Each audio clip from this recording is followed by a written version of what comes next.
By the time Atlas looked up from the cobbled streets, the sun, or at least what passed for a sun around here, had already begun to set. The orange rays played like a kaleidoscope through the prism of spiderwebs and tree branches as the street lamps were lit one by one. Long, arcing shadows surrounded him, reminding him all too well of the souls which had been lost here.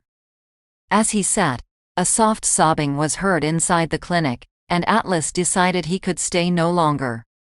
Atlas' footsteps were the only thing which disturbed the deathly silence in the now darkened town. None other than him dared to walk outside under the cover of darkness. Perhaps this was the smart choice. As he continued down the road, the frequency of lit street lamps became lower and lower. No matter. A flash of sparks surrounded him, and a small circling orb of fire began to hover in his palm, casting the encroaching darkness away.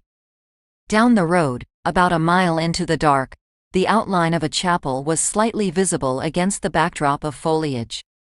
The silhouette seemed off, though. As Atlas approached, the anomaly within this location became clear. Perched atop the steeple, a bizarre creature rested. Some form of abnormally large insect stood ready. It looked, on a closer inspection, like some form of gigantic grasshopper, but with an almost skull-like face. Plates of bone and chitin wreathed its body, as some form of protection from something. He was not sure what, nor did he intend to find out. As Atlas stood observing this creature, it noticed him as well, and broke into a fit of high-pitched, shrieking laughter. Atlas stood and waited for it to calm down. "I mean you no harm, creature. Let me by." The creature broke out into another fit of deranged laughter, and Atlas ducked inside the chapel. Inside the building was a mess. A thick cloud of dust hung in the air, undisturbed by wind and rain. Destroyed and scattered chairs lined the entrance. Tiling on the wall had been ripped off and scattered. Some wood on the wall seemed to have at some point been frozen, then thawed over time, and blade strikes were visible still in the wooden paneling. In a darker corner of the room, inside a recessed portion of the wall, sat a decapitated skeleton, a stake driven through its chest. The hand axe was, in fact, the same as Atlas had read about in Valentina's journal. The small carving on the handle made sure of it. Atlas knew she had been here, and something interesting was sure to result from this expedition. He picked up the hand axe, and tossed it in the air a few times, feeling its weight in his hands. It was a piece of high quality, something which Valentina Eckhart would have carried during her life. Atlas reached into his pack calmly, quickly securing the worn journal.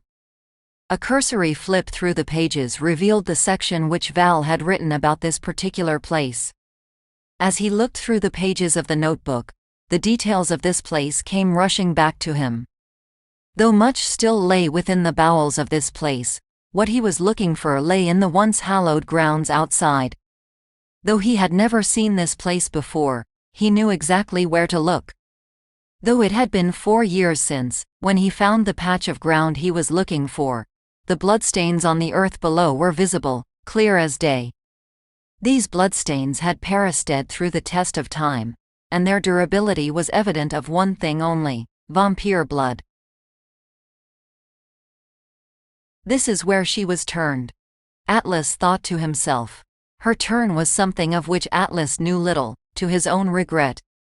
She had wrote sparsely of the event itself, only the mental anguish which had come with it. Atlas did his best to avoid those sections of the journal. It always depressed him to read them. It was best to simply overlook those sections of the notebook and try his best to track her previous path. At times, though, it was impossible for him to ignore. Though he did not have enough time to really justify it, it was hard for him to not share in her sadness on occasion. He felt upset at himself for this. He had seen enough horrible things, enough bloodshed, enough loss. He did not need to indulge in the sadness of some dead girl. He steeled himself and continued to investigate the scene. A few whispered words and a sprinkling of some salt on the soil, and the ground began to shift and change.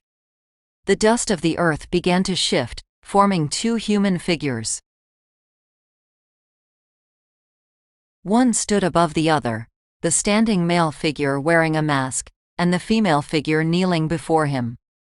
The male figure reached out his arm, slashed across a vein with a fingernail, and a stream of dust poured from the figure. The powder coalesced across the dusty female figure, who then promptly collapsed.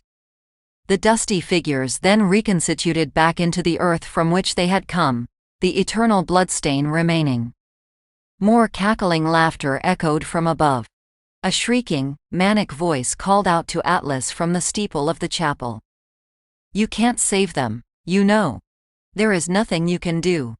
Atlas stared at the ground for a moment, observing the detail of the bloodstain below. He burned its fractal-like pattern into his mind, and took a deep breath. In an exhausted voice, with a heavy heart, Atlas responded. I know I cannot save them. And I know I cannot save the people in that village from the sickness which you bear.